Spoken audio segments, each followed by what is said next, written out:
What is a drop side?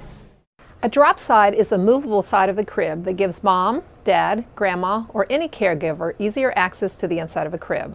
A traditional drop side slides up and down. Are all drop side cribs bad? Not necessarily. CPSC only hears about cribs with problems, not the ones that are fine.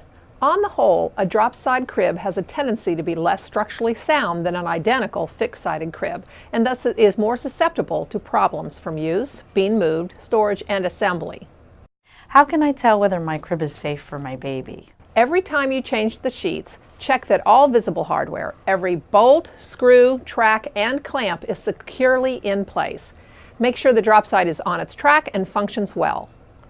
With the mattress out of the crib, wiggle all the cribs to see how tight all the joints are. If the crib remains wobbly after tightening all hardware, look for loose wood-to-wood joints that may be causing the problem.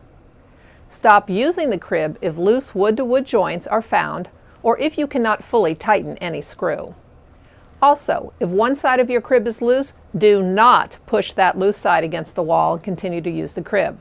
The wall, along with a loose side, can create a space in which a child can get caught and smother. What are immobilizers? Should I use one?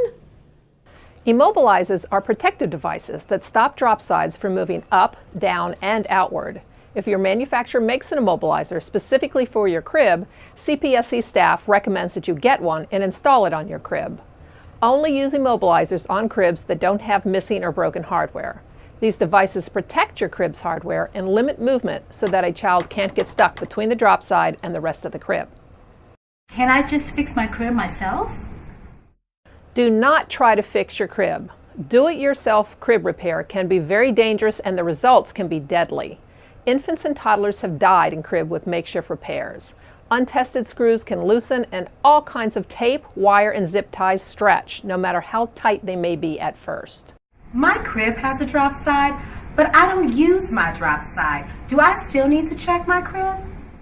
Yes, you should always do regular checks on your crib to make sure the components are tight and are not broken.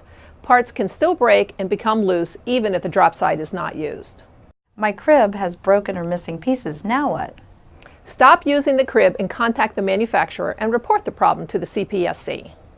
Stop using my crib? Where do I put my baby to sleep? If your baby is less than 6 months old and is not yet able to push up on their hands and knees, you can put your baby in a bassinet.